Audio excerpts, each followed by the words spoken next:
Hello and welcome to the SS&C ASFA post-merger integration webinar. In this two-part series, we're going to look at the pros and cons of bringing together different organizations and the roadblocks that they need to overcome as they seek to release the synergies from scale and efficiency.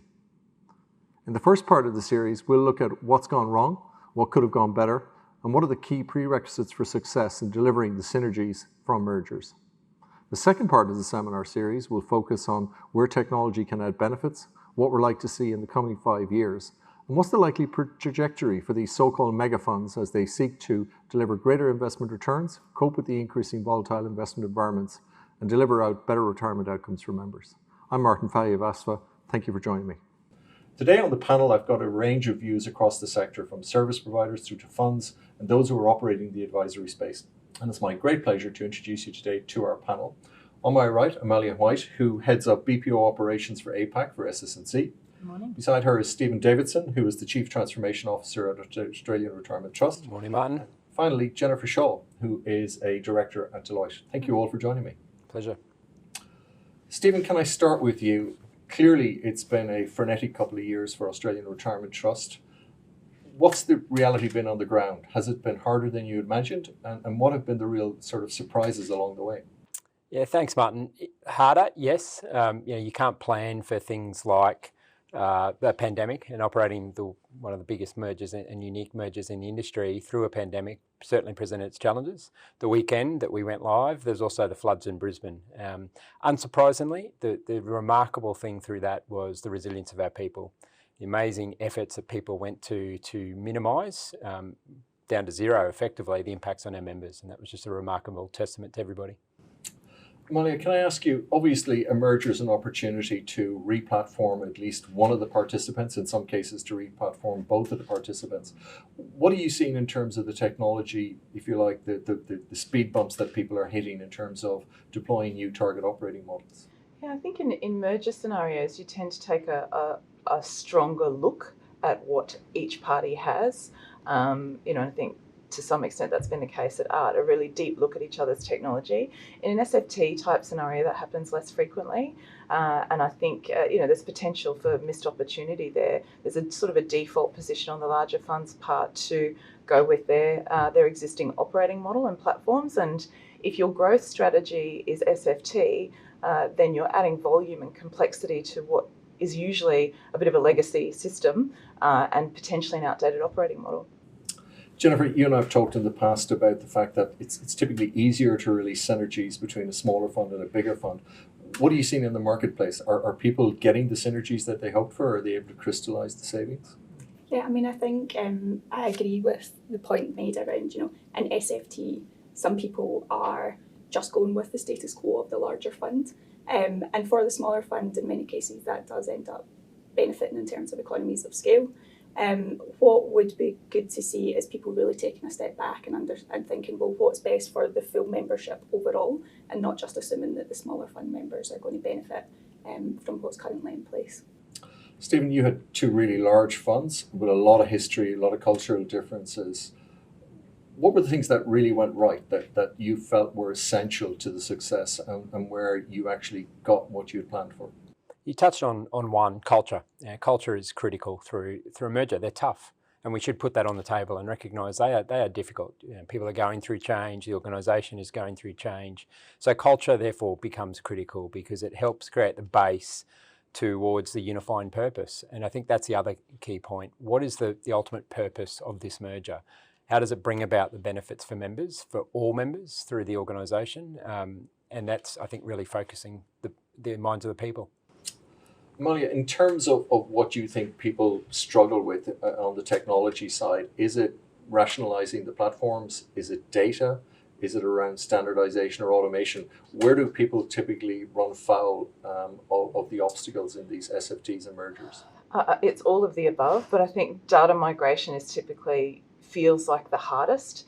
And if you look at how long it takes to fully integrate, whether it's SFTs, not necessarily as long, but mergers, a long time. A big part of that is the technology, and I think that's because that can be sort of kicked down the road a little bit.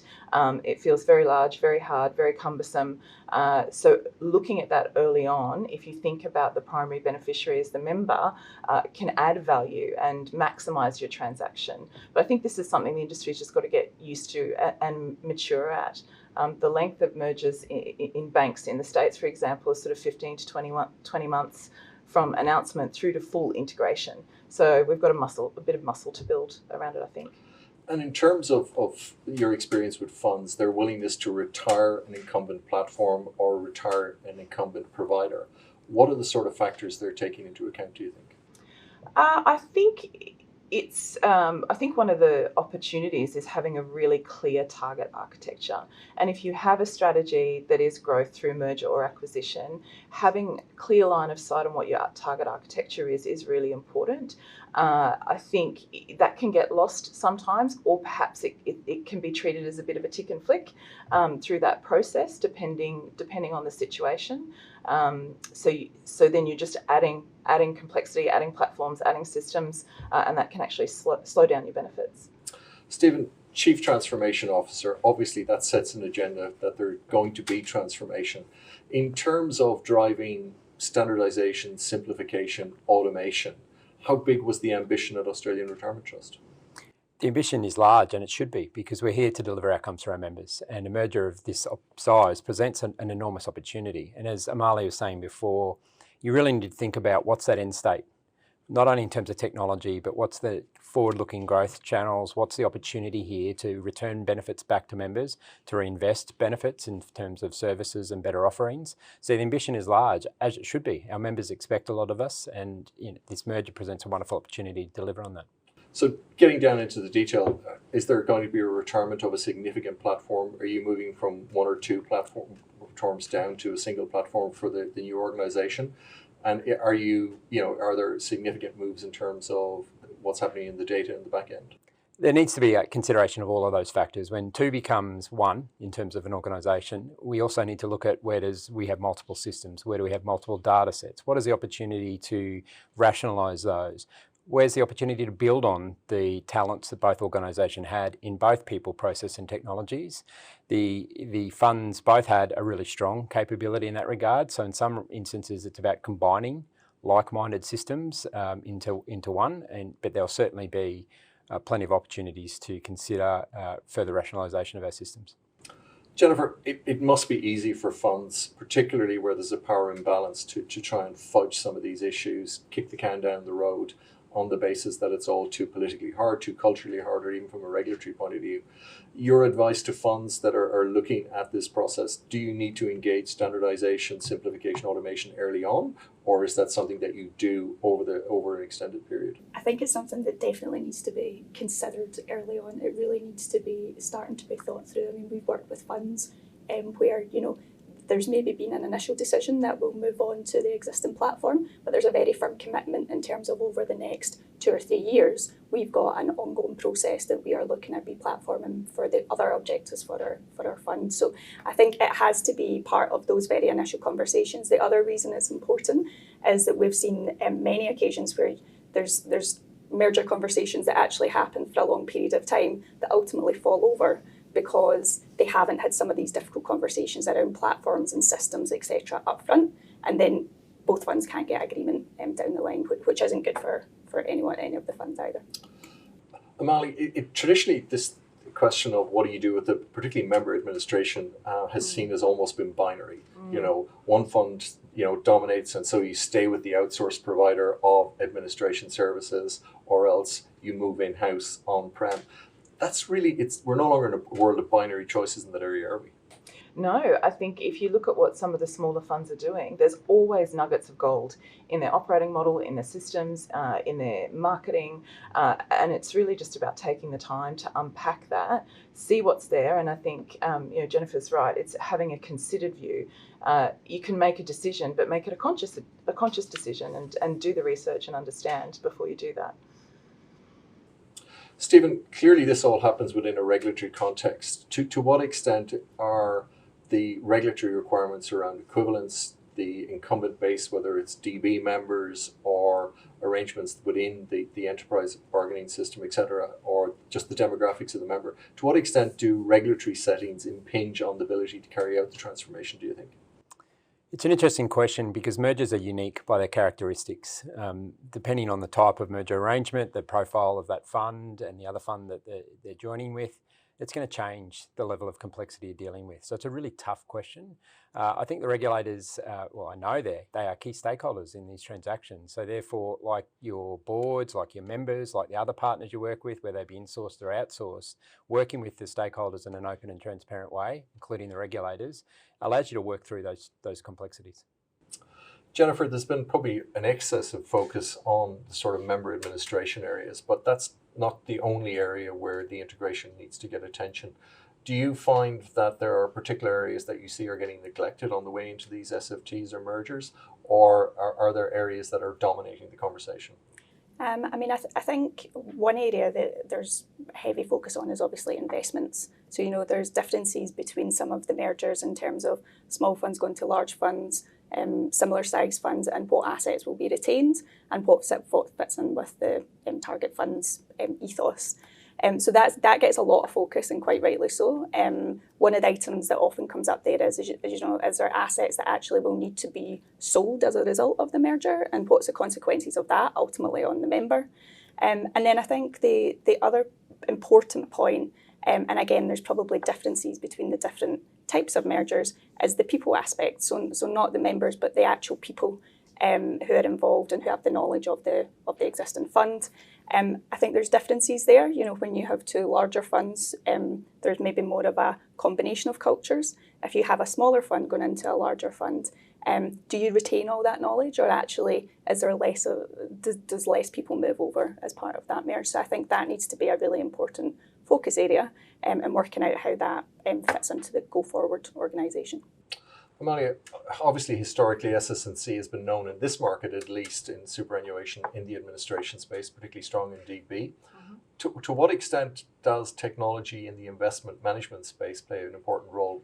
We know when two large funds come together, obviously the combined strategic asset allocation, a holistic view of the portfolio. What are you seeing in terms of internationally and how people are using technology as they grow and scale in the investment space? Yeah, absolutely. I think if you ask any fund that's gone through a merger or SFT in the last couple of years, investment operations is one of the most complex and challenging. And our investment operations are a little bit behind in terms of technology and software efficiencies. The focus has been really predominantly on member and administration software. So I think that's an opportunity, and that links to the broader data sort of challenge around, what can we do to simplify? Are we using, robotic process automation or cognitive intelligence enough to understand where there's, data anomalies, do the analysis around the data before you migrate, and that can really help sort of streamline, and that's what we're seeing internationally. Stephen, last question to you. Two things you do differently, and the two pieces of advice that you'd give to somebody looking to bring two relatively large funds together. What are the two pieces of advice you'd give those people? That's a tough question, Martin.